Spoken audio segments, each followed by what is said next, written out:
I shall be ruined if this misfortune becomes known. You must help me out of this difficulty without the affair ever coming into the papers. My entire reputation, my livelihood depends on your discretion. We will do our best, sir, but we cannot guarantee success in such a delicate matter, and I must say, it would be an invaluable advantage to have the police on our side. The police must know nothing about it. This business lies entirely between my clients and myself. I should lose all my customers at once if, through the slightest indiscretion, they were led to suspect their valuable property to have passed into other hands pro tem.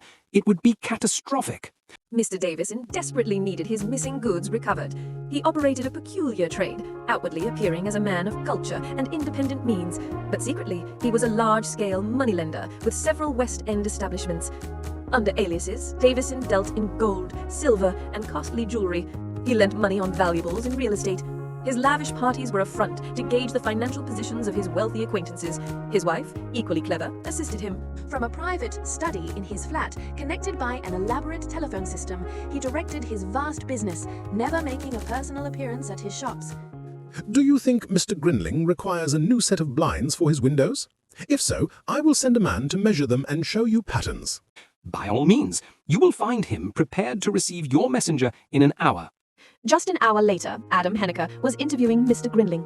Could the manservants have seen the systematic way the supposed blind maker pried, peeped, and smelled in every corner of the room from which the theft had been made, they would have been greatly surprised.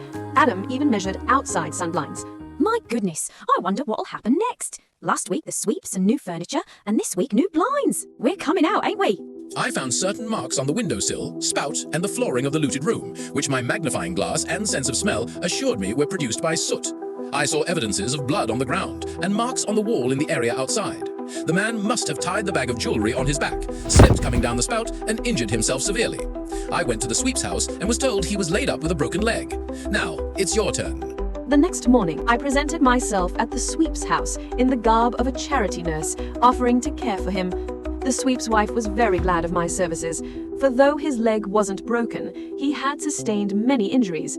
I concluded she was utterly ignorant of the real cause of his accident and the robbery.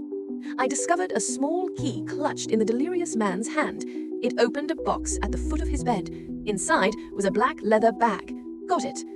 I secured the valuables, replaced the key, and left, ensuring the thief would not blame his wife. A letter was sent stating the property was returned and he wouldn't be prosecuted if he steered clear of dishonest dealings. Davidson was astonished at the swift recovery. We simply advised him to move his pawnbroking business to safer premises, keeping the details of our modus operandi to ourselves. Private detectives don't always reveal how simple their work can be.